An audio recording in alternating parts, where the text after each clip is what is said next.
It's difficult to change a grown man because they're so set in their ways. They come through the program and you've given them some dignity because now he can earn an honest living.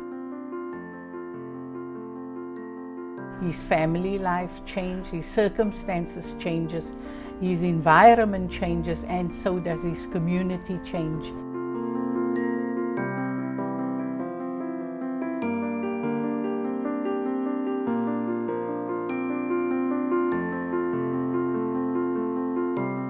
I'm Glenda Hendricks. I'm co-founder of Hands of Honor, which is also called Cape Town Upcycling Centre.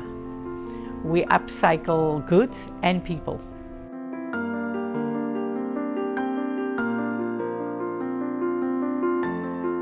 Paul used to frequent a lot of soup kitchens until he walked into the one I headed up.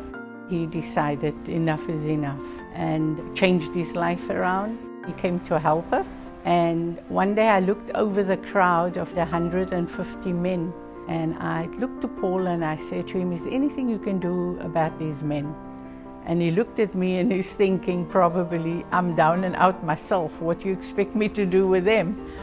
But then we came up with the idea of Hands of Honor. Dozens of men have came through this program over the last 10 years. On a monthly basis, we had diverted about 5 tons of unwanted goods or waste going to Landform. You name it, we will fix it or upcycle it. I'm now 4 years clean from drugs. For me, Hands of Honor is the best choice I made. It helps anyone that needs help. Many of them have changed their lives around. They in jobs, they have bought houses, and they're contributing to society. We heavily depend on upcycling. We do white boxing where you take everything out and you just leave white walls. And all that stuff, it gets donated to the organization. So we're preventing that from going to landfill. And we then sell it, and that helps us also keep us afloat. Children benefit mostly because we do the classroom on wheels for schools. Everyone is a winner.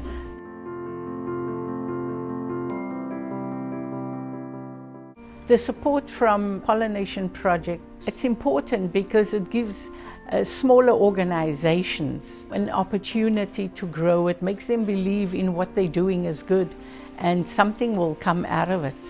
The Pollination Project taught Paul so much. They eventually made him one of their grant advisors. Paul was diagnosed with emphysema. Then it just deteriorated to an extent where Paul became bedridden.